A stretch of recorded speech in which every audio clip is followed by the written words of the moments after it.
Hi guys, my name's Barry and welcome back to the channel. Today I'm going to be doing a review for MaXXXine. Set in 1985, 6 years after the events of X, MaXXXine is already an established adult actress, but she wants to be a movie star. She gets a part in a low-budget horror film called The Puritan 2. As they're in production, the Night Stalker is on the loose and people around her are dying. Is the Night Stalker on set, or has someone in MaXXXine's past come back to haunt her? There are going to be spoilers ahead, guys, so if you haven't seen the movie and you don't want to be spoiled, then please don't watch. However, if you don't mind spoilers, or if you have seen the movie, then continue watching. First off, in terms of aesthetic, I think the whole movie looked like it was filmed in 1985, apart from obviously the crisp, clear digital look, but everything else, like the clothing that they wore, the soundtrack, of course, everything about it screamed out 1985. It looked absolutely perfect. Acting-wise, I think the acting was good overall. Obviously, the standout was Mia Goth.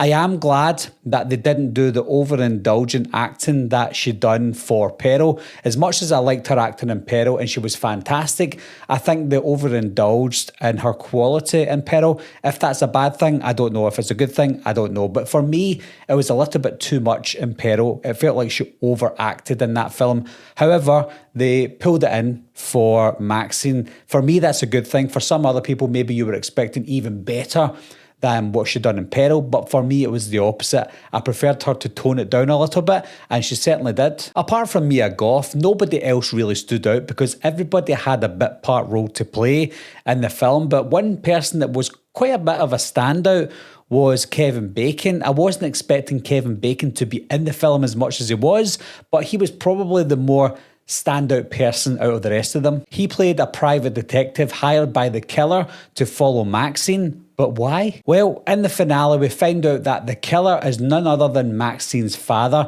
He's still this kind of religious nut that they sort of hinted towards in X, but they didn't really explore it. So in this one, he's finally revealed to be the killer, and he's still this kind of religious nut that we expected him to be. He believed that young children are being brainwashed to enter into Hollywood at an oddly young age. This was the confusing part for me for the message that Ti West was trying to tell in the film.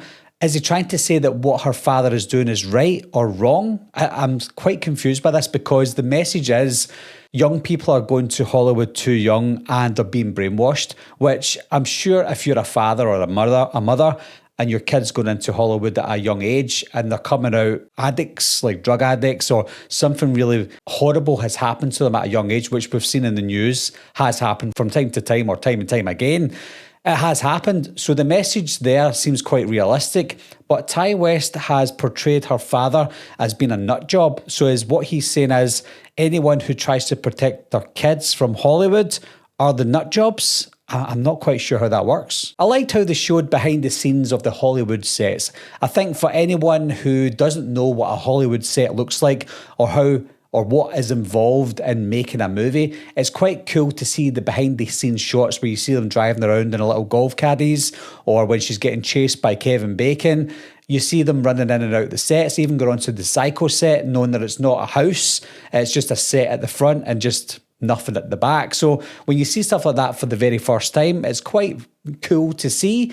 If you know all about it, then maybe it's quite boring, but sometimes it educates you if there's some things in there that you just don't know about. As much as the film looked great throughout, I just felt like the finale was just underwhelming. It genuinely felt like Ti West didn't really know where to go with the story of MaXXXine. He already told a good story in X, not just with MaXXXine, but all the characters.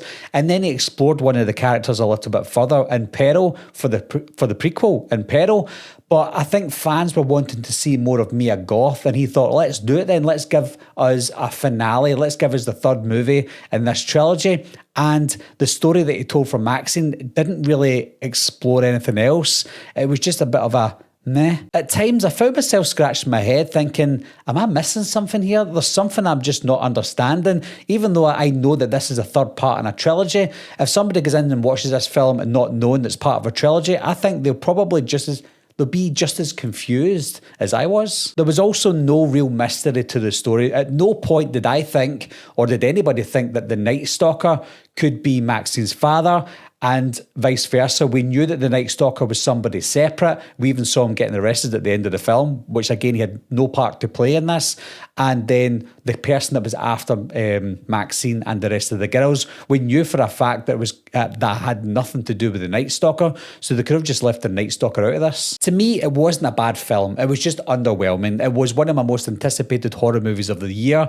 That may be one of the bad things about it, but at the end of the day, it was a serviceable film that was just forgettable, and it just had no clear vision whatsoever. I'd have preferred it if they'd done something similar to Quentin Tarantino's Once Upon a Time in Hollywood, where they take a real life story like the Manson story and then give us a fictional twist to it. So, for example, in Maxine, if they took the Night Stalker idea, make the Night Stalker the actual killer in this film, not her dad, but the Night Stalker, Richard Ramirez, and to give a fictional twist on it, Maxine is the one that stops him from killing people again, and she's the one that gets him apprehended. Maybe they could even make it even more fictional and she could kill him off, and that would be a crowd pleaser, just like what happened in Once Upon a Time in Hollywood. That was a crowd pleaser, and I think if they'd done the same with this one, I would have enjoyed it a lot more. Overall though, guys, like I said, it was an okay film, a serviceable movie, not one that I will go back and watch time and time again. I think out of all the 3 films in this little trilogy,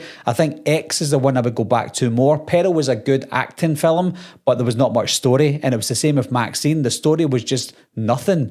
The acting was pretty good and it looked fantastic, but that's about it. Whereas X had it all. X had the acting, X had the story, and X had the aesthetic too that I just want to go back and watch it time and time again. So X for me is probably the best in this little trilogy. But what are your thoughts, guys? Do you think Maxine lived up to its name, or do you think it was just a nothing story like I thought?